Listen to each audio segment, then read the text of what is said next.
मंत्रालयाच्या बाहेर पाहतोय आपण जवानांच्या वेशामध्ये जे आहे ते दोन जवान आहेत आणि त्यांचं आंदोलन सुरू झालेलं आहे।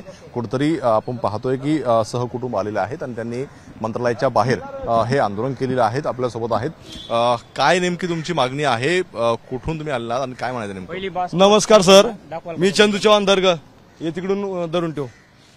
मी गेल्या 4 महिन्यापासून भीक मागतोय। नाही आझाद मैदानला कशाला, आझाद मैदानला जाऊन जाऊन थकलोय। हे महाराजांना पत्र देऊन देऊन थकलो। मागणी काय तुमची? मागणी अशी आहे, जवानांना देश सेवा करायला जातो तो आतंकवादी व्हायला जात नाही।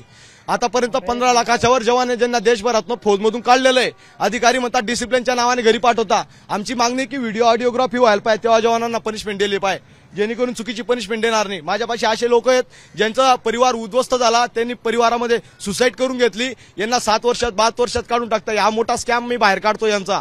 आता माझा 11 वर्ष सेवा झाली, मला घरी पाठवलं महाराजांनी, सांगितलं 5 पनिशमेंट झाल्या, तुम्ही घरी जा। आणि मी त्यांना सांगतो या ज्या पनिशमेंट दिल्या त्या चुकीच्या दिलेल्या आहेत, सूड भावनेने दिलेल्या आहेत। 1950च्या काय नेमकी तुमची पनिशमेंट काय ठपका ठेवला तुमच्यावरती? ठपका त्यांनी हेच ठेवला, तुम्हाला 5 रेडिंग इंटर झाला, तुम्ही घरी जा। 5 रेडिंग इंटर झाला, घरी जा। मी त्यांना सांगितलं या ज्या पनिशमेंट 1950च्या ऍक्ट प्रमाणे दिलेल्या आहेत याच्यामध्ये मानव अधिकारचं व्हायलेशन झालंय, माझी गोष्टी ऐकलीच जात नाही, म्हणून त्यांनी मला आता पनिशमेंट दिल्यानंतर घरी पाठवलं। आणि मला भारतामध्ये कुठंच नोकरीचा अधिकार नाही, प्रायव्हेट कंपनीत जरी गेलो तिथे एक व्हेरिफिकेशन जाईल, मिलिटरीमधून काढलं याला, म्हणून गेल्यानंतर ते प्रायव्हेट कंपनीवाले बी आम्हाला घेणार नाही। आता 12 लाखाचा कर्ज आहे, हा 2 वर्षाचा बाड आहे।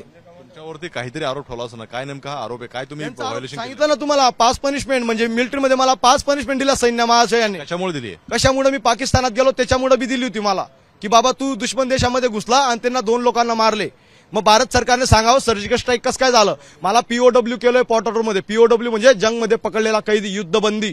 मग जो मी युद्धबंदी होतो मला शिक्षा का दिली? अभिनंदन महाराज सभी आले होते, अभिनंदन ऑफिसर होते, त्यांना मेडल लावली छातडायला, आणि आम्ही भीक मागतोय कोटरा घेऊन। आम्ही पाकिस्तानात गेलो होतो म्हणून, आणि हे जी सीमा हैदर आली तिला तिकीट देत आहेत, तिला नोकरीची ऑफर देत आहेत, आणि आम्ही देशात आतंकवादी झालोय। आम्ही पाकिस्तानामध्ये जॉबला जातोय आता, हे पत्नीला घेऊन, हे बघा तिथं बसते रडते। तुम्ही सोबत होता? नाही, मी वेगळे, माझं सीआरपीएफ मध्ये 29 बटालियन मध्ये सीआरपीएफ मध्ये कार्यरत होतो। माझं नाव शिवप्रसाद बिला पाटील।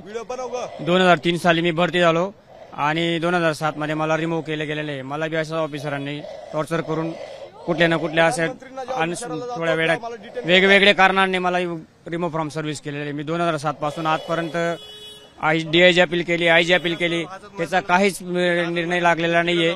शेवटी आता मागणी काय तुमची? आमची मागणी इथून हलणार नाही, आम्ही आतंकवादी आहेत, आम्हाला जेलमध्ये टाका, नाही तर आम्ही जाणार नाही, इथंच भीक मागू, आम्ही जेलमध्ये टाकून द्या, आम्ही आतंकवादी आहेत। तुमच्यावर ठपका ठेवलेला आहे की तुम्ही कुठेतरी व्हायोलेशन केलेलं आहे, हे तुम्हाला मान्य नाही का? कसं काय मान्य राहिलं असतं तर मी शिक्षा केलं असतं का एवढं?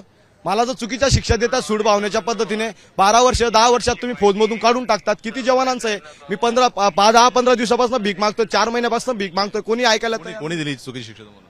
हे आमच्या कमांडर अधिकारी, त्याच्यापाशी सर्व डिपेंड त्याच्यावर आहे, कारण की इंग्रजांचा कानून चालू आहे, त्याच्यावर पनिशमेंट देण्याचं डिपेंड आहे। सीओ डिपेंडेंट तोच आहे, तो पनिशमेंट देऊ शकतो सुट्टीवर आल्यावर, तोच आहे तो सुट्टीवर नाही आल्यावर बी तुम्हाला पनिशमेंट देऊ शकतो, म्हणून हे भीक मागतोय। पाहतोय या ठिकाणी चंदू चव्हाण नावाचा जो आहे तो जवान आहे, सेवेतून काढून टाकलेला आहे आणि मंत्रालयाच्या बाहेर जे आहे ते आंदोलन सुरू केलेलं आहे। कुठेतरी माझ्यावरती अन्याय झालेला आहे, ज्या कायद्यानुसार कारवाई केलेली आहे ती चुकीची आहे आणि ही कारवाई मला मान्य नाही असं हे म्हणताना पाहायला मिळतं। त्यामुळे आता पोलीस चंदू चव्हाण आणि जवानांना जे आहे ते ताब्यात घेताना पाहायला मिळत आहेत। सोबत पाहतोय आपण कुटुंब सुद्धा आपल्याला जे आहे ते पाहायला मिळतात। सीआरपीएफचा एक माजी जवान आहे आणि जवान सुद्धा आहे जी सेवेतून काढलेला आहे, आणि आता पाहतोय मंत्रालयाच्या बाहेर जे आहे ते मोठ्या प्रमाणावरती पोलीस आणि या जवानांमध्ये जे आहे ते बाचाबाची आणि धक्काबुक्की होताना पाहायला मिळतंय।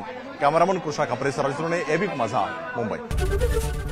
एबीपी माझा, उघडा डोळे बघा नीट।